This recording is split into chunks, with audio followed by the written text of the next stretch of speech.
Muli po, isang pinagpalang araw po sa inyong lahat at sa oras pong ito, patuloy po akong taus-pusong nagpapasalamat sa ating dakilang Diyos na banal na patuloy pong nagbibigay sa akin ng privilege na opportunity na patuloy pong magamit na instrumento ng ating Panginoon na makapagbahagi po sa inyo ng kanyang minsay salita na patuloy pong magiging patnubay at gabay natin sa ating mga buhay. Minsay salita po ng ating Panginoon na patuloy na magbibigay ng sapat na kaalaman patungkol sa kanyang kalooban at minsay salita po ng ating Panginoon na patuloy pong magbibigay ng katatagan sa ating pananalig at pananampalataya sa Kanya.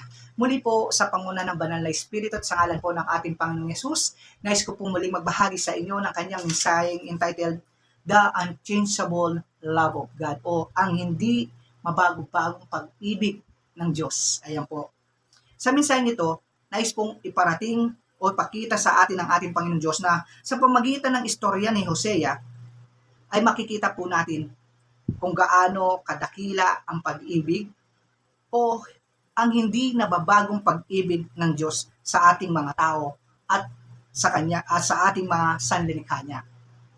Sa istorya po ni Hosea, ipinapakita dito ang naging pagkakasala ng bansang Israel at ito po ay inalarawan sa isang babaeng mangangalunya na walang iba kundi po ang napangasawa ni Hosea na walang iba kundi si Gomer. Kaya po mababasa natin in Book of Hosea, chapter 1, verse 2, kung ano po yung, bakit po isinalarawan o inilarawan ng Diyos ang bansang Israel kay Gomer. Ganito po, Book of Hosea, chapter 1, verse 2, nang unang mangusap si Yahweh sa Israel sa pamagitan ni Hosea, sinabi niya, mag-asawa ka ng isang babaeng nakikipagtalik sa ibang mga lalaki, magkaroon ka ng mga anak sa kanya sapagkat katulad din ng babaeng iyan, ang mga tao sa lupaing ito ay nagtaksil sa akin. Ayan po, ginawa po o pinahintulot po ng ating Panginoong Diyos na si Hosea ay makapag-asawa ng isang babaeng mangangalunya o yung nakikipagtalik sa iba't ibang lalaki upang ipakita po ng Diyos sa bansang Israel sa pamagitan po ng buhay ni Hosea ay mapakita po sa bansang Israel kung gaano po kadakila at kung gaano po hindi nagbabago ang pag-ibig ng Diyos sa kanyang mga itinuturing na hinirang o bansang hinirang. Kaya po, katulad po ng isang babaeng mangangalunya, ang bansang Israel sa kabila ng katapatan, kabutihan at pagmamahal ng Diyos sa kanila, ay gumawa pa po sila ng iba't ibang mga Diyos-Diyosan. O meaning to say, na nangalunya po sila. Parang kahit na alam nilang na meron na silang Diyos, ay mas binigyan pa po nila ng halaga, ng oras, ang mga iba't ibang Diyos-Diyosan. Ganon din po tayo sa panong ito. Tayo rin po si Gomer.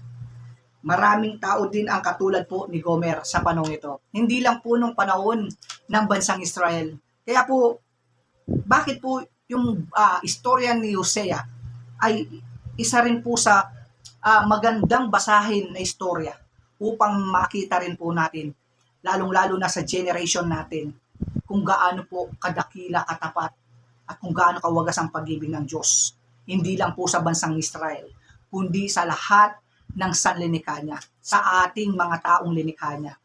Kaya po, ipinakita po sa istorya nito, sa kabila ng paulit-ulit na pagkakamali, mas binibigyan pa ng importansya ng bansang Israel ang mga Diyos-Diyosan, katulad rin po tayo sa generation ngayon, na marami po sa panahon ngayon, tulad ni Gomer, na sa kabila po na pinapakita na ng Diyos ang kabutihan, ang katapatan, ang wagas ng pag-ibig niya sa atin, ay patuloy po tayong nakikipagtipan sa mga iba't ibang mga Diyos-Diyosan.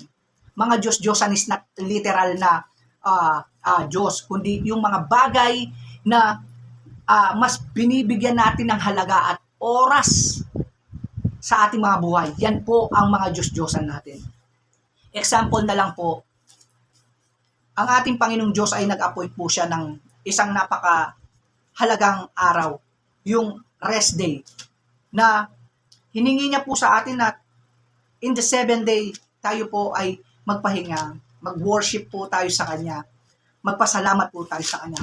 Ngunit, sa kabila po, napaalala ng ating Panginoong Diyos, marami ang mga taong mas binibigyan po nila ng halaga at importansya at panahon yung mga iba't ibang bagay higit sa Diyos. Kaya po, tulad po ni Gomer, sa kabila po ng nakita niyang pag-ibig ni Hosea sa kanya, katapatan ni Hosea sa kanya, pilit pa pong nakikipagtalik sa iba't ibang lalaki si Gomer. Ngunit po, sa kabila po, ito po yung magandang sa chapter 3 po, ganito naman po, yung pinakamagandang message po dito, yung chapter 3 verse 1 and 2, sinabi sa akin ni Yahweh, umalis kang muli at ipakita mo ang iyong pag-ibig sa iyong asawa, bagamat siya'y nangangalunya, sapagkat mahal pa rin ni Yahweh ang Israel, kahit na sumamba sila sa ibang mga Diyos at laging naghahandog ng mga ito ng tinapay na may pasas, kaya't binili ko siya sa halagang 15 pirasong pilak at 150 kilong cebada. Yan po, sabi po ni Hosea dito na nangusap si Lord sa kanya. Sabi ni Lord, sa kabila ng mga pagkakamali, pagkakasala, kataksilan ng bansang Israel sa akin, sabi niya, ipakita mo sa pamagitan ng pagmamahal mo kay Gomer. Binili po ni even na asawa niya po si Gomer ni Hosea, pero binili po ni Hosea si Gomer upang may balik po muli sa kanya si Gomer. Binili niya po. Ganon din po sa panahon natin. Pinakita po ng ating Panginoong Diyos na sa kabila ng ating pagtataksil sa Kanya, sa kabila ng pagbabaliwala natin sa Kanya, ano po ang sinukli ng Diyos sa atin? Katulad po ni Hosea. Tinubos po tayo ng ating Panginoong Diyos sa pamagitan ng pagpapadala niya sa ating Panginoong Yesus. Sa kabila po ng mga ginagawa nating mga pagkakamali, pagkakasala, ang dakilang pag-ibig pa rin ng Diyos, ang dakilang pag-ibig ng Diyos na hindi nagbabago pa rin ang siyang ipinakita at pinaranas sa atin sa pamagitan po ng pag-aalay niya sa ating Panginoong Yesus upang tayo itubusin at muling maibalik sa Kanya. Kaya, to be close po, lagi po nating tatandaan na sobrang mahal tayo ng Diyos. Na sa kabila ng mga pagkukulang mo, pagkukulang ko, at pagkakamali at pagkakasala sa Kanya, ay hindi nagbabago ang pag-ibig niya sa atin. Ang nais niya, tayo ay magbalik loob sa Kanya, sa pamagitan lang po. Ang nais po ng ating Panginoong Diyos, ito po, pakinggan niyo po, ano lang po yung nais ng ating Panginoong Diyos, yung hinihingi niya sa atin, tayo po ay magsisi, tayo po ay magbalik loob sa Kanya, talikuran ang masamang gawa natin, at higit sa lahat, patuloy po natin tanggapin ang ating Panginoong Diyos o Panginoong Yesus bilang Panginoon at personal natin tagapagligtas sa ating mga buhay. Yan lang po ang hinihingi ng ating Panginoong Diyos sa kabila po ng mga pagkakamali, pagkakasala, mga pagkukulang at pagtataksil natin sa Kanya. Kaya po muli, patuloy kong ibinabalik lahat ng papuri at pasalamat sa dakilang Diyos na banal at sa dakilang ngalan po ng ating Panginoong Yesus. Amen. God bless all.